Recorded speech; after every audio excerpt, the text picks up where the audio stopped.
Hi, I go by the name of Tempo Grid.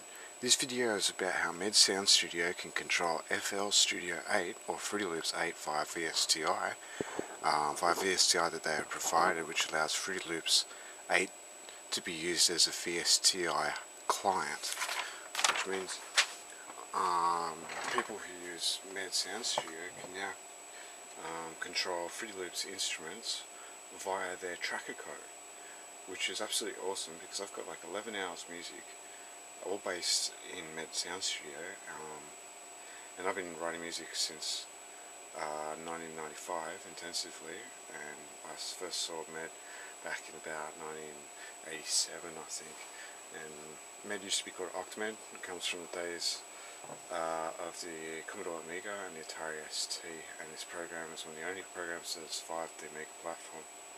It's great. It's been rebuilt for the Windows system and version 2.1 that is been built to also use VSTi instruments. Now I'm going to show you this now. Most of the instruments in this mod are samples. It says sample here.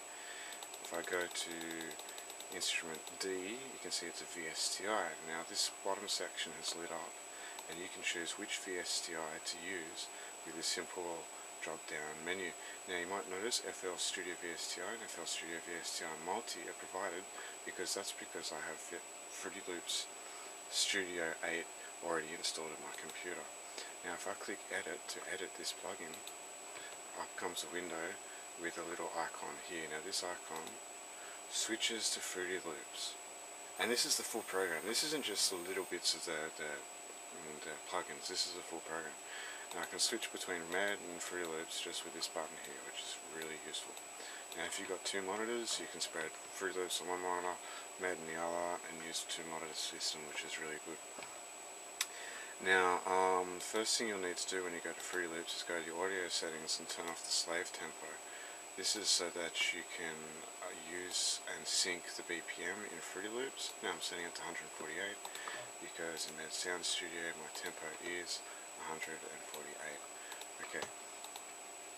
That means any automation that I do, controlling these knobs, recording the movement of these knobs down in a sequence, which I'll show you here. These are all my sequences for the different patterns. You can see two sort of waves happening there, and one is for the cut of a filter, the other is for the resonance of the filter, and that goes through about 24 bars here. Okay, now what I'm going to do is I'm going to press play and nothing happens. That's because Fruity Loops is waiting for a signal from Med to start playing. So let's press play. This is the track I wrote. I'm going to switch this track off. That track because I don't like it. That instrument there, that's the Fruity Loops instrument. Now if we go to Fruity Loops, we can see the cut and the resonance knobs of the plugin moving around. We can see the cut climbing. And I stopped it there. Now I'm holding it with the mouse and I can move it around myself. Up, down, up, down. Isn't that cool? Alright, now we can set it off again. Let's press stop. Med, go back, press play. That means it's going to sync up. They'll start at the same time. Start them together. Get this rocking all together. Those for unfamiliar with Med's structure, it's all vertical. If I press solo, that's the hi-hat. If I press solo, that's the beat. If I press solo, that's the snare track. And we'll go on again. Turn that annoying one off. And you can listen to my track. That's pretty much the connection between the two that I can show you now. I can't think of pretty much anything else apart from a small track. You can listen to it a little bit. I don't know, talk over it a little bit. I thought I might show you this track before it gets too good and I feel protective over it and don't want to release it anymore, because I do that.